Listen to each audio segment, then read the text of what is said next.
ദൃശ്യം 3 കണ്ടിട്ട് വന്നിപ്പോൾ കയറിയതേ ഉള്ളൂ. ആക്ച്വലി ഇതാ ഞാൻ വേർത്ത് കുളിച്ചിരിക്കുകയാണ്. പക്ഷേ എനിക്ക് ആ ഒരു എക്സൈറ്റ്മെൻറ്റിൽ ഇപ്പം തന്നെ പറയണം തോന്നി. അതുകൊണ്ട് ഞാൻ ഇപ്പം തന്നെ വീഡിയോ എടുക്കുന്നത്. പടം എന്നെ ഒരുപാട് എക്സൈറ്റ് ചെയ്യിപ്പിച്ചു. എനിക്ക് ഒരുപാട് ഇഷ്ടമായി. പക്ഷേ വന്ന് കയറിയോണ്ട് ഞാൻ ഒരാളുടെ റിവ്യൂ കണ്ടു, ഭയങ്കര നെഗറ്റീവായിട്ടാണ് പറഞ്ഞിരിക്കുന്നത്. ആസ് എ ഒരു ടെക്നിക്കലി നമ്മൾ പല കാര്യങ്ങളും ടെക്നിക്കലി അറിയുന്ന ആൾക്കാർ അത് നല്ലതാണോ ചീത്തയാണോ പറയും. ഒരു നോർമൽ സിനിമ ലവർ അല്ലെ ലാലേട്ടൻ ഫാൻ എന്നുള്ള നിലയ്ക്ക് ഞാൻ പറയുന്നു പടം അടിപൊളിയാണ്. ഫസ്റ്റും സെക്കൻഡും എങ്ങനെ എക്സൈറ്റ് ചെയ്യിപ്പിച്ചു. സെക്കൻഡ് തിയേറ്ററിൽ ഇറങ്ങാത്തപ്പോൾ നമുക്കൊരു സങ്കടമില്ലായിരുന്നു. ആ ഒരു സങ്കടം മാറ്റുന്ന രീതിയിൽ അത്യാവശ്യം ട്വിസ്റ്റും ടേണും ഒക്കെയുള്ള അടിപൊളി ഒരു മൂവിയാണ്. പിന്നെ ഇതാദ്യം തന്നെ പോയി കാണുന്നത് നല്ലതായിരിക്കും. കാര്യം ഇതിൻ്റെ അകത്തെ വില്ലൻ ആരാണ്, അതുപോലെ പല കാര്യങ്ങളും ഇതിൻ്റെ അകത്ത് ആരൊക്കെ ഉണ്ട്, നമ്മളോട് പറയാത്ത പലരും ഉണ്ട്, പല ക്യാരക്ടറിലും. അപ്പം ഇതൊക്കെ പുറത്ത് വരുന്നതിന് മുമ്പ് പോയി കണ്ടാൽ ഒരു പക്ഷേ ഈ ഒരു എക്സൈറ്റ്മെൻറ്റ് കാണാൻ സാധ്യതയുള്ളൂ.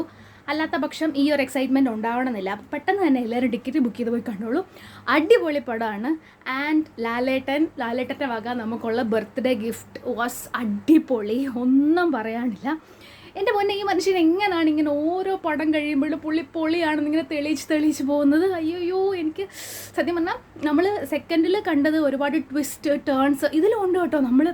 നമുക്കറിയാം ഇതെങ്ങോട്ടാണ് പോകുന്നത്, പുള്ളിയുടെ ഫാമിലിയെ സംരക്ഷിക്കുമെന്ന്. പക്ഷേ എങ്ങനെ എന്നൊരു കാര്യം എനിക്ക് അവസാനമായപ്പോഴത്തേക്ക് എനിക്ക് അയ്യോ ഇതെങ്ങനെ എന്നുള്ളൊരു ചിന്തയിലേക്ക് എനിക്ക് അത് ഭയങ്കര എക്സൈറ്റ് ചെയ്യിപ്പിച്ചു അവസാന ഭാഗം വരുമ്പോൾ. പിന്നെ 4ലേക്ക് ലീഡ് ചെയ്യുന്നുണ്ട്. അതുണ്ടാവോ ഇല്ലയോ എന്നൊന്നും നമുക്കറിയത്തില്ല. 4ൻ്റെ ആവശ്യമുണ്ടോ എന്നറിയത്തില്ല. പിന്നെ ഇതിൽ മെയിനായിട്ടുള്ളത് ലാലേട്ടൻ്റെ ആക്ടിങ് നമ്മൾ കാണാൻ കൊതിച്ചിരുന്നില്ലേ. കാരണം മനസ്സിലാവും ഇങ്ങനെ വെച്ചോണ്ട് എൻ്റെ അമ്മച്ചി അതൊക്കെ ഒന്ന് കാണേണ്ടത് തന്നെയാണ് കേട്ടോ.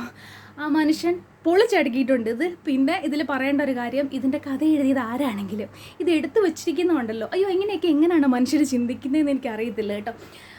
അടിപൊളി. എല്ലാവരും പെട്ടെന്ന് തന്നെ പോയി കാണുക. കാര്യം അല്ലെങ്കിൽ അല്ലാത്ത പക്ഷം ഇതിനകത്തുള്ളത് എന്തൊക്കെയാണെന്ന് ഇപ്പം തന്നെ പുറത്ത് ഓരോന്നായിട്ട് വന്നു തുടങ്ങും. ഇതിൻ്റെ അകത്ത് വില്ലൻ ആരാന്നും കാര്യങ്ങളുമൊക്കെ.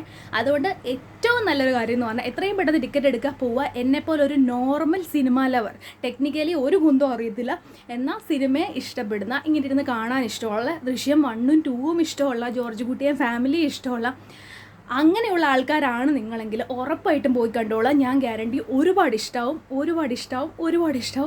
ലാലേട്ടൻ പൊളിച്ചു. അയ്യോ എനിക്കൊന്നും പറയാനില്ല. ആ മനുഷ്യനെക്കുറിച്ച് നമ്മൾ എന്ത് പറയാനോ, തെളിയിച്ച് കഴിഞ്ഞിട്ടുള്ള കാര്യമല്ലേ.